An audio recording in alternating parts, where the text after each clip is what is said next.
Morning. I'm Kevin Torgerson with the Olmsted County Sheriff's Office, and with me up here is Chief Deputy Jim Schuler from the Sheriff's Office, Captain Tim Parkin on the far right from our office, and then also behind us is Mayor Jimmy John King from the City of Stewartville, Nicole Raymaker from the President of the Stewartville School Board, and Superintendent Belinda Selfors with the Stewartville School District.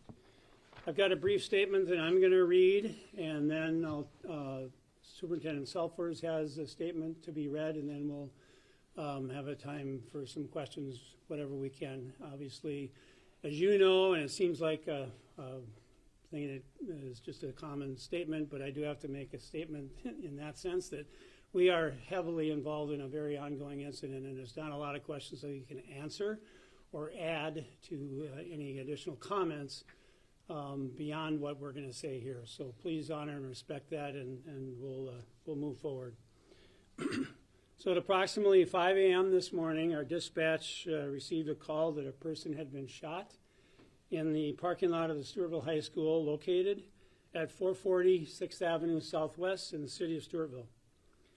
Our deputies immediately were dispatched and responded to the scene.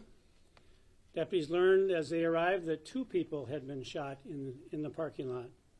Deputies, school staff, Stewartville first responders, Stewartville Fire Department, and Mayo Clinic Ambulance all responded to the scene and provided medical care as quickly as possible. A juvenile male victim was transported to St. Mary's Hospital in Rochester by Mayo Clinic Ambulance Service and went immediately into surgery. The initial investigation revealed that a bus was in the front of the school getting ready to transport the wrestling team to a meet. One of the teammates was walking in the parking lot when a gunshot was heard by others. The victim was located on the ground in the parking lot, I might add, by coaching staff. As other staff and students were looking around at that moment to see what had happened, they heard a second shot. An adult male was located laying on the ground nearby with a rifle in hand. The subject appeared to have suffered a self-inflicted gunshot wound. This subject was then pronounced deceased at the scene. A reunification center was set up with the assistance of Stewartville school staff. The students were reunited with their families as soon as possible. And additional counselors and chaplains from our chaplain corps and the Rochester Police Department chaplain corps responded and assisted at the reunification center. All students and parents have been reunified at this time. Per the victim's family, the student that was transported to the hospital, they have given us permission to release this much. He is in the hospital, he has been in surgery, and he is in critical but stable condition at this time. I cannot go into any other details from that point forward. The Sheriff's Office has been in contact with both families of the involved parties as well, so including the party that was deceased at the scene. We have been in communication with them, and they are fully cooperating at this moment with our investigation. The Sheriff's Office will continue the investigation and the events surrounding this incident to understand what took place and provide possible answers going forward. Our condolences go out to everyone here behind me that they represent. Sorry, it's emotional.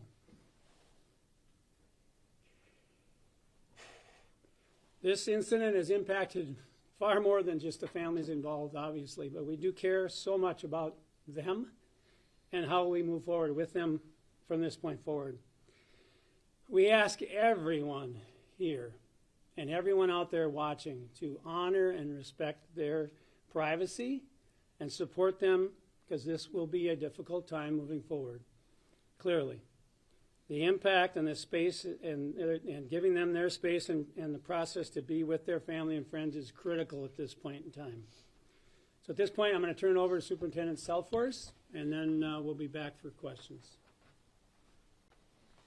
Good morning. I'm Belinda Selfors. I'm Superintendent of Stewartville Public Schools. As Sheriff Torgerson mentioned, early this morning at 5 a.m., there was a shooting in the parking lot at our high school. As soon as we learned about the situation this morning, we canceled classes for all students across the district to prioritize their safety and the safety of our staff and to give law enforcement full access to the scene. The campus area has been secured and we are following our established safety protocols. We are fully cooperating with the police investigation. Because the investigation is ongoing, I cannot share further details at this time. We remain grateful for the support of the Olmsted County Sheriff's Department and all law enforcement officers who are assisting us. Here in our school district, our focus is on the safety and well-being of our staff, our students, and our families. Care and support will be available for students and staff over the weekend and when school resumes on Monday. Information about our response plans will be shared with families as soon as we have them finalized. We are here to support our students, our staff, and our communities in any way that we can. I want to express our deep appreciation to the Olmsted County Sheriff's Department, the Minnesota State Highway Patrol, our district leadership team, and our high school counselors for their efforts this morning. This is an incredible, difficult day for our community. In times like these, it is important that we come together to support each other. I ask that we show grace and kindness, avoid speculation, and keep supporting one another. Finally, we ask that you please lift all of our students, all of our staff, and all of our communities up in prayer. Thank you. Okay, if there are any questions, again, I'm just going to caution you, there's a lot that I can't talk about, and this group here behind me is not going to be able to discuss it this time, but if there is a clarification question or something else, we'll take it at this time. So. I have a question here. What is like the safety protocol here at the school? I mean, this is maybe more a question directed at you, Superintendent. Just curious what kind of safety protocols there are in place and maybe what that looks like out of school hours as well. Well, I think you hit it on the head at the end of your question, and that is this didn't happen during a school day. So it didn't affect the school itself other than they canceled the school for the day, and there'll be further information coming out. But there was no need for a lockdown or any of that. We did secure the kids on the bus and took care of them while we sorted things out, but there really wasn't any other things that you needed to do as far as getting into a full plan and developing that because it happened before school started, so which was in one way maybe a saving grace. You mentioned that this occurred as the wrestling team was boarding a bus. Was Right. the adult male and the juvenile there for that reason as well? The juvenile was. I can't get into an investigation at this point. I'm not sure exactly what the adult male's purpose for being there was, but the student was there and he's part of the wrestling team. Are you able to provide the age of the student? I don't because I don't even know it. He's a high school student, that's all I know. Have there been any recent incidents reported at the school, anything like bullying or any sort of... At this point, we don't have that, any of that information as far as what may have led up to this. That's still going to be part of the investigation. So, yeah, we'll have to deal with that this time. And again, I got to just say this again, that we have an individual who committed suicide. And we need to be honoring and respecting that family as well. Granted, we have a shooting that happened prior to that, but we have to be very careful of how we talk about this in that respect as well, because we've got another family here that's suffering in a great way and in a very unexpected way. So we can't get into their relationship. I don't know what it is at this point in time, and we'll just have to leave it at that. Do you know the age of the shooter? I do not.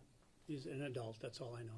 For the student who was shot, do we know the grade at least, or is that maybe something we can't really? Yeah. I think High school student. high school students the best we can do right now. So Did this occur just then outside the vehicle? in the or was parking it lot. In the vehicle? In the parking lot. In the parking lot. Yep. Was the juvenile injury, was that right in the same proximity? In the as parking lot. Yep. Okay. All in the same proximity. In terms of the weapon used, you said it's a rifle. Are you able to provide any more details on what No. type of rifle, what make? I wouldn't have any clue at this point. Do you know how many students were on the bus heading to the tournament? I think we had heard earlier there was approximately 40 wrestlers and coaches that were to be loading on the bus, and I don't know what time they were expected to leave, but most of them were there.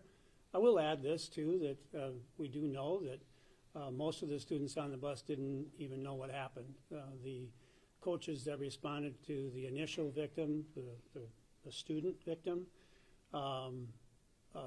At least one of them heard something and then looked and saw the individual down in the parking lot. So, and they responded. I got to give those guys credit. They did a phenomenal job.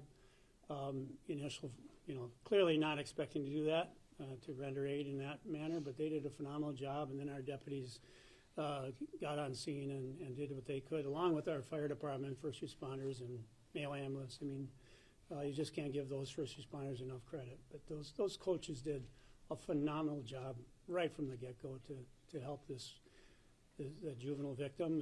And like I said, critical and stable. That's a really good report at this point in time from the hospital. Is there a known relationship between the adult?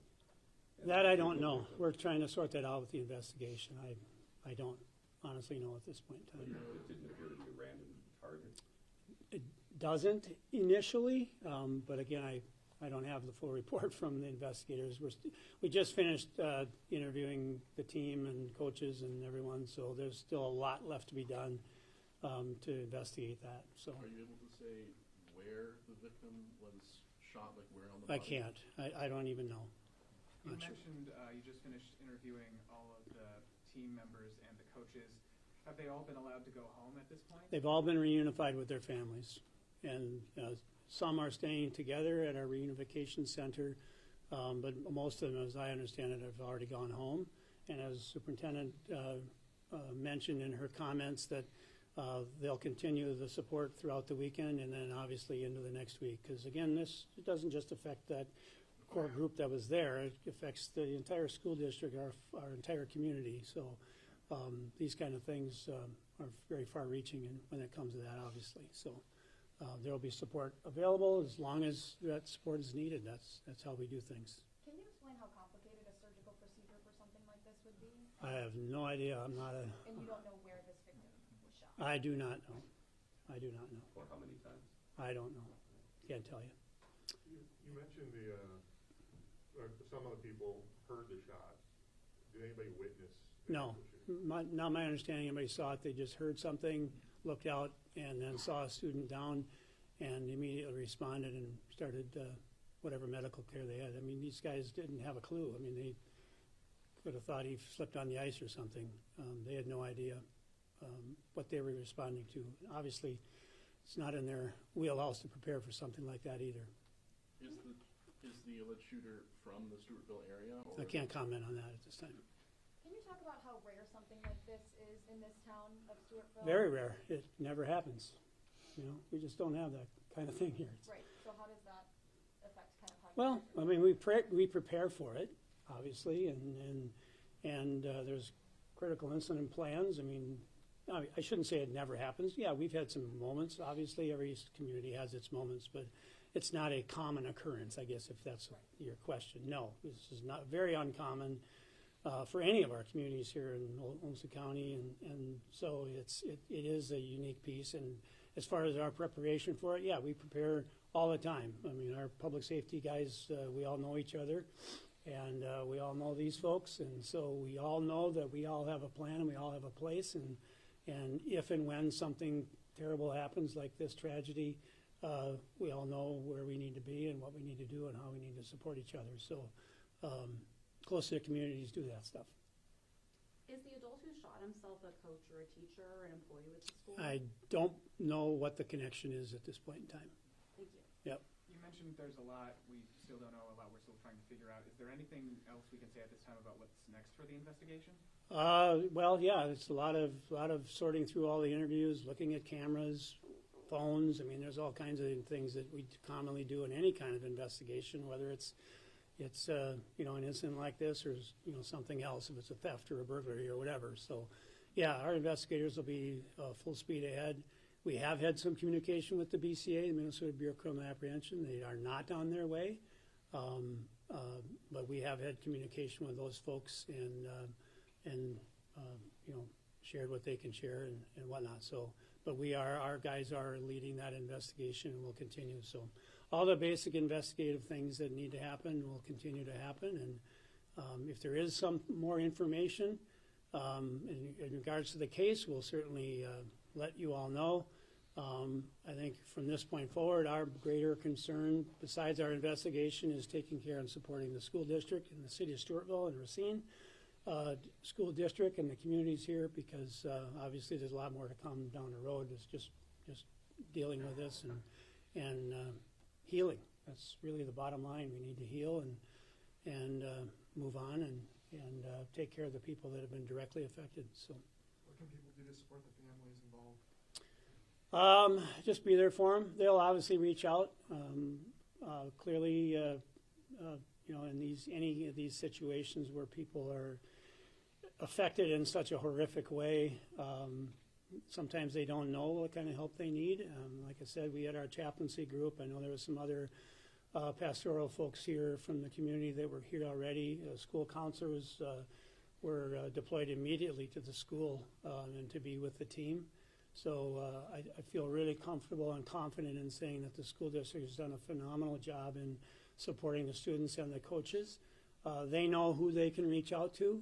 So, and I know that the community and others within the community are going to reach out and have already reached out to some of them. So support comes from within, and those folks will, I really trust they'll do the best they can. And as superintendent said, the worst thing that can happen in any of these situations is people just start speculating on this or that or relationships and all these kind of things. That is not going to help anybody, ever. So if we can just not do that, I know that's a big ask in the world of social media, but if people can just not speculate and not make up their own stories or think they heard this or that and then share that, and then the whole world that's in some spotted world out there in social media starts to make up stories. We don't need that. Nobody ever needs that. No community ever does. So we've got a really core group of folks in place here to help and support these families. And I know the people standing behind us from the school district and the city of Stewartville are going to do everything they can to help and support us here, not only these folks up here, but the folks in the back of the room. All we want to do is move forward and help and support these folks. So they're going to get a lot of great support. So. Is the school going to remain closed on Monday? Or the school district will put out any other statements in regards to activities and other things. They'll be releasing that information. I think that was in your statement, that they'll release that information as it comes available.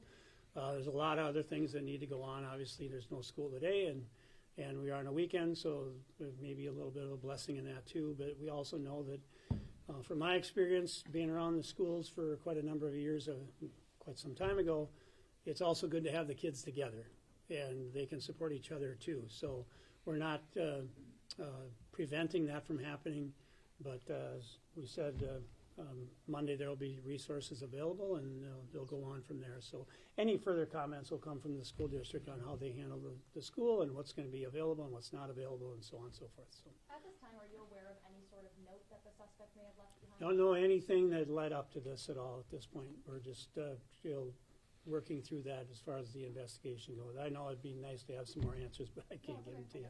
And Appreciate it. Just to clarify, you're not sure if this was a targeted shooting or if this was. I don't. Did the person purposely shoot? I can say this much, that we don't, and I think I put this out in our first statement, that we know and are very comfortable in saying that there's no further threat or shouldn't be any further concern for anyone at this point in time. And we'll have to just leave it at that at this point in time. We're trying to dissect this thing as much as we can to understand why this happened. Again, obviously, because we have a deceased person here who shot the young person, the student. We're not going to get all the answers, and probably never will. So that's one of the hard things in any of these cases like this, where there's some things we just aren't going to ever be able to answer. But we'll try to figure that out. But again, that may not be something we want to give to the public, because it might not be their business either, as to what might have been a dynamic between people. We just don't know. So, okay, we're going to get out of here. Thank you, folks. Appreciate it. We do have hard copies of the press release if anybody would like one.